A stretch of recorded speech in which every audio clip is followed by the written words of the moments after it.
Isso aqui é o Giro F1 e a segunda batalha da temporada de 2026 começa amanhã no Circuito Internacional de Xangai, na China. E o paddock chegou à mega cidade asiática carregando uma coleção de bombas que vão explodir ao longo dos próximos 3 dias de um sprint weekend que pode ser o mais revelador da história recente da Fórmula 1.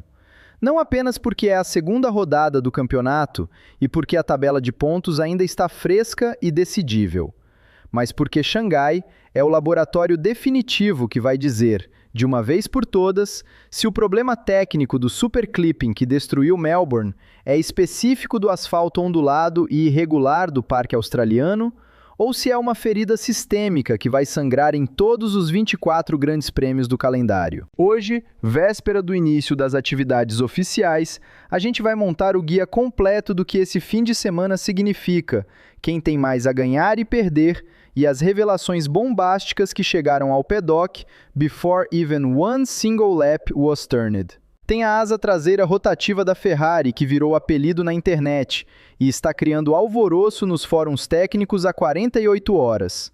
Tem a notícia bizarra e irônica de Verstappen confirmando que vai correr um carro da Mercedes fora da Fórmula 1.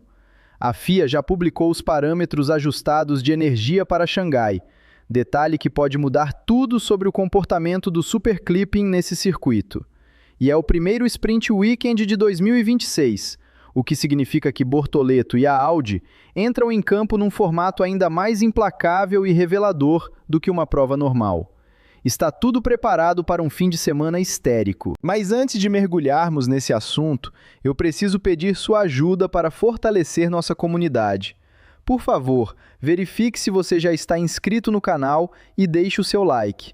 Eu peço também que você escreva um comentário abaixo sobre o que espera deste vídeo ou apenas para dizer um olá. Saiba que cada interação sua, por menor que seja, avisa ao YouTube que nosso conteúdo é relevante e ajuda a impulsionar o canal para mais amantes de Fórmula 1. Então já faz isso agora, e depois a gente mergulha nas notícias. Vamos começar pelo tema que os engenheiros de todos os boxes em Xangai estão analisando hoje, nas últimas horas, antes do cronômetro começar a rodar amanhã. A Ferrari chegou ao Circuito Internacional de Xangai com uma atualização técnica tão radical para o seu SF26 que rapidamente ganhou um apelido nos fóruns de engenharia e nas comunidades de fãs que acompanham dados técnicos: a Asa Macarena. O nome é uma referência à famosa dança dos anos 90, onde os braços e o corpo giram de formas diferentes e complementares. Uma analogia bem humorada, mas tecnicamente precisa, para o comportamento da nova asa traseira rotativa que Maranello apresentou oficialmente nesta semana. Mas o que exatamente é essa asa rotativa e por que ela importa tanto num regulamento tão específico quanto o de 2026? Para entender, é preciso lembrar o que mudou fundamentalmente na aerodinâmica nesse novo ciclo regulatório. A Fórmula 1 de 2026 eliminou o DRS, o antigo Drag Reduction System, que abria uma fenda na asa traseira das zonas específicas para reduzir a resistência do ar e facilitar ultrapassagens. No lugar do DRS, o regulamento de 2026 introduziu a aerodinâmica ativa em tempo integral. Os carros têm 2 modos aerodinâmicos definidos: o modo reta, que achata as asas para menor arrasto em alta velocidade, e o modo curva, que as ergue para maior downforce nas frenagens e curvas. O que todos os outros construtores fizeram para implementar essa aerodinâmica ativa foi relativamente convencional: um mecanismo que inclina a asa dianteira e/ou traseira em torno de um eixo fixo, como uma veneziana que abre e fecha. Funciona, é homologável e é o que a grande maioria do grid está usando. O que a Ferrari projetou, ao contrário, é um sistema onde um elemento central da asa traseira não apenas inclina como uma veneziana, mas literalmente roda em torno de um eixo de forma que a superfície aerodinâmica muda de geometria de uma maneira mais complexa e eficiente, gerando menos turbulência na transição entre os modos e mantendo um coeficiente de sustentação negativa mais estável nos momentos intermediários, onde o carro está saindo de uma curva e acelerando para a reta. A vantagem técnica que a Ferrari projeta conseguir com esse sistema é significativa em teoria.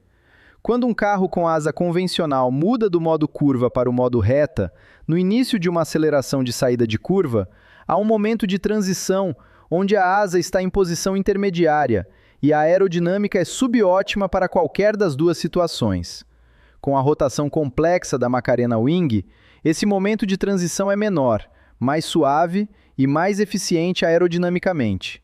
Em um circuito como o de Xangai, onde há várias sequências de curvas seguidas imediatamente por acelerações longas antes de retas de alta velocidade, como as curvas 1 a 4 da seção chinesa, seguidas pela reta principal de mais de 1 km, essa microvantagem na transição se multiplica ao longo de uma volta inteira e pode se traduzir em até 3 ou 4 décimos de segundo por volta. Lewis Hamilton confirmou pessoalmente a atualização e disse que a equipe está otimista sobre o potencial da nova asa para fechar a diferença em relação à Mercedes.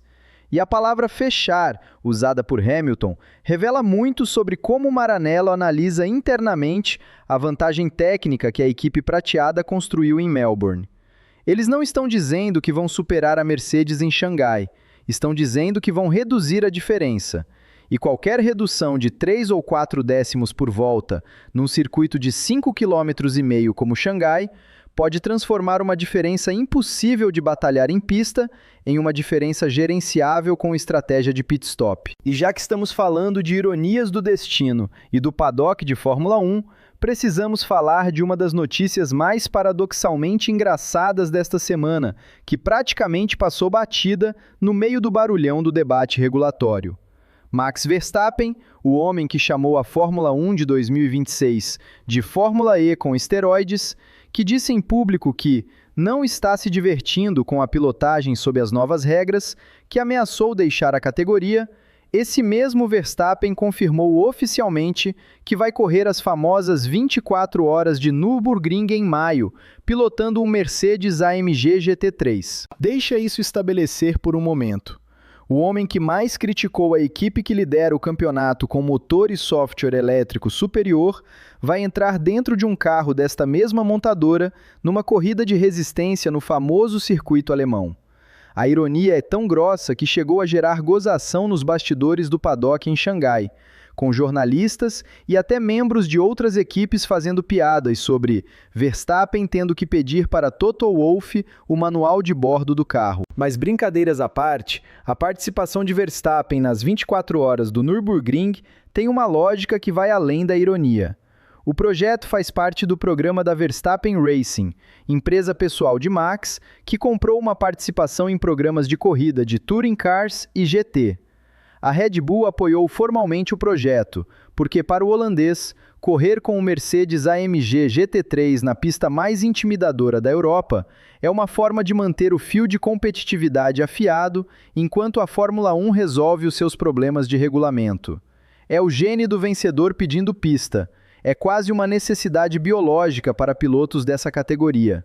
E o Nordschleife, com os seus 25 quilômetros de asfalto verde, saltos de percurso e meteorologia impossível de prever, entrega um desafio de pilotagem tão extremo que não há nenhuma simulação no mundo que replique. O que esse episódio revela sobre o estado mental de Verstappen neste momento da temporada é uma mistura de frustração com o regulamento da F1 e uma necessidade genuína de pilotar bons carros sem a carga de argumentação política.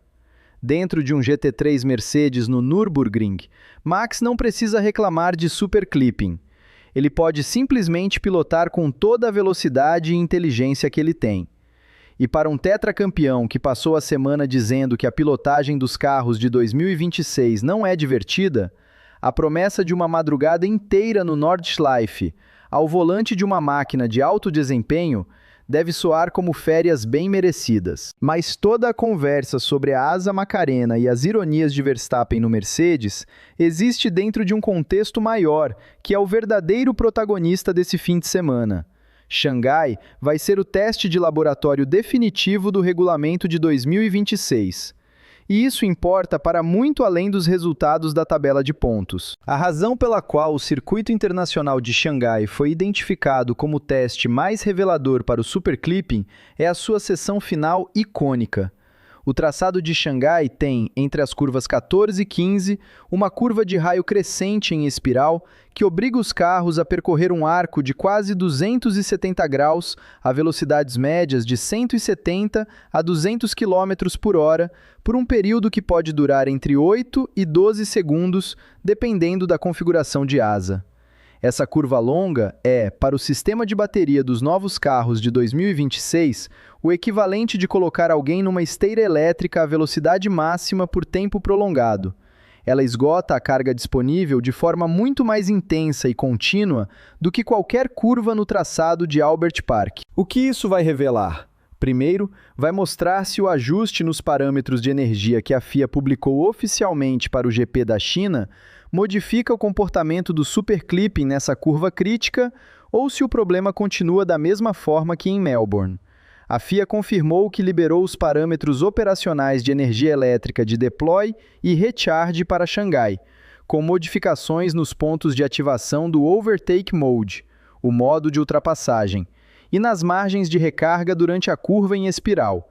Se esses ajustes forem eficazes, os pilotos vão relatar uma experiência de pilotagem mais previsível depois de percorrer a espiral. Se os ajustes não forem suficientes, Verstappen e Norris vão estar de volta aos microfones na sexta-feira à noite, com novos dados de telemetria e novos argumentos para forçar mudanças mais radicais antes do Japão. O circuito de Xangai também tem uma das retas mais longas do calendário, de quase 1,2 km, que fica exatamente depois dessa curva em espiral esbranquejadora de baterias. Isso cria a combinação mais perigosa possível para o fenômeno de velocidade de fechamento. Carros saindo de uma curva que esgotou a bateria e entrando numa reta longa sem carga suficiente para a aceleração máxima, enquanto o carro atrás, que gerenciou melhor a curva ou tem mais bateria restante, chega na reta com boost completo. A diferença de velocidade nesse ponto pode ser mais pronunciada do que qualquer coisa que vimos em Melbourne. E os comissários da FIA estarão monitorando essa zona específica com atenção redobrada durante toda a classificação de sábado. E para quem está torcendo pelo Brasil com fumaça verde e amarela desde que Bortoleto cruzou em nono no Albert Park, o GP da China existe num formato que aumenta ainda mais as oportunidades e os riscos do nosso piloto. Xangai é um sprint weekend, o que significa que o calendário desse fim de semana funciona de forma completamente diferente de uma rodada convencional. Em vez de 3 treinos livres de 1 hora e uma qualificação para a corrida principal, o Sprint Weekend funciona da seguinte forma. Na sexta-feira, há apenas uma sessão de treino livre de 1 hora, seguida imediatamente do Qualifying Shootout, a classificação para a corrida principal, que vale o grid de domingo. Na manhã de sábado, acontece o Sprint Shootout, a classificação para a corrida sprint. E no sábado à tarde, acontece a Sprint Race em si, com uma duração de aproximadamente 33% da distância da corrida principal, ou seja, cerca de 1/3 do tempo de corrida total, sem pit stops obrigatórios. E somente no domingo acontece a corrida principal completa, de 58 voltas. O que o formato sprint significa para Bortoleto e a Audi? Primeiro, significa que o tempo de aprendizado antes de comprometer com uma configuração de qualificação que vale o grid de domingo é drasticamente menor.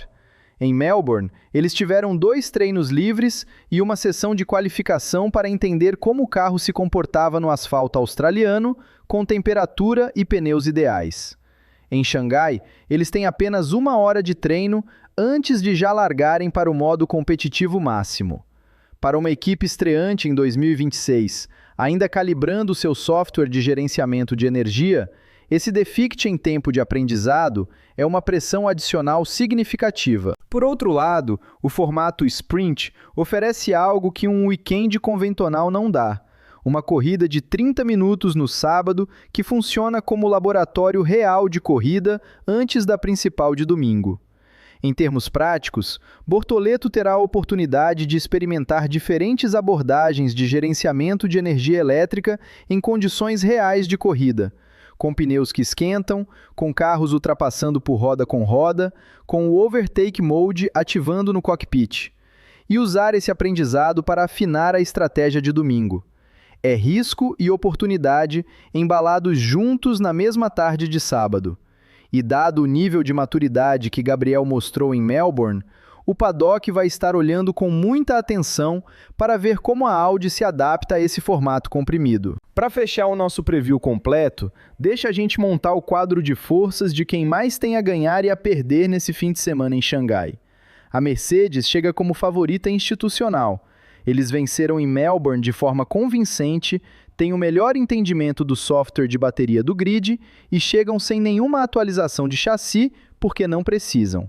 A única ameaça real para eles é se a curva em espiral de Xangai expor alguma limitação específica do W16 que não apareceu em Melbourne, ou se o ajuste de parâmetros de energia da FIA reduzir a sua vantagem de software de gerenciamento. A Ferrari chega com fome e com uma arma nova. A asa Macarena é genuinamente interessante e tecnicamente bem fundamentada. Se funcionar como os engenheiros de Maranello calcularam, Leclerc e Hamilton podem estar dentro de 2 ou 3 décimos por volta de Russell. E 2 ou 3 décimos por volta, num circuito de 5,5 km, é a diferença entre ficar no pódio e brigar pela vitória. Se não funcionar, a Ferrari vai ter introduzido uma atualização cara e complexa, sem retorno imediato. Uma pressão adicional num campeonato onde já está 18 pontos atrás no campeonato de construtores, depois de uma corrida. A Red Bull e Verstappen chegam com a missão de recuperação. O holandês não vai largar do fundo do grid dessa vez. A partida fresca em Xangai significa a posição de grid limpa, baseada exclusivamente no que RB21 mostrar no Qualifying Shootout de sexta-feira. E sem a limitação de um acidente de classificação como aconteceu em Melbourne, vamos ver pela primeira vez o que o carro de Verstappen realmente é capaz nesse novo regulamento. A McLaren chega com Norris carregando a dupla missão de ser o principal crítico público do regulamento e, ao mesmo tempo, tentar fazer o carro performar apesar dos problemas que ele mesmo denunciou. E Piastri, que não rodou nenhuma volta de corrida em Melbourne, entra no Sprint Weekend como uma incógnita total, com 0 dados de corrida com o novo regulamento no corpo. O fim de semana de Xangai começa amanhã. A gente vai estar aqui cobrindo cada detalhe de cada sessão para você. Qual é a sua aposta para a corrida sprint de sábado? A Ferrari consegue usar a asa Macarena para roubar a pole do Russell? Ou a Mercedes chega novamente com a superioridade elétrica intacta?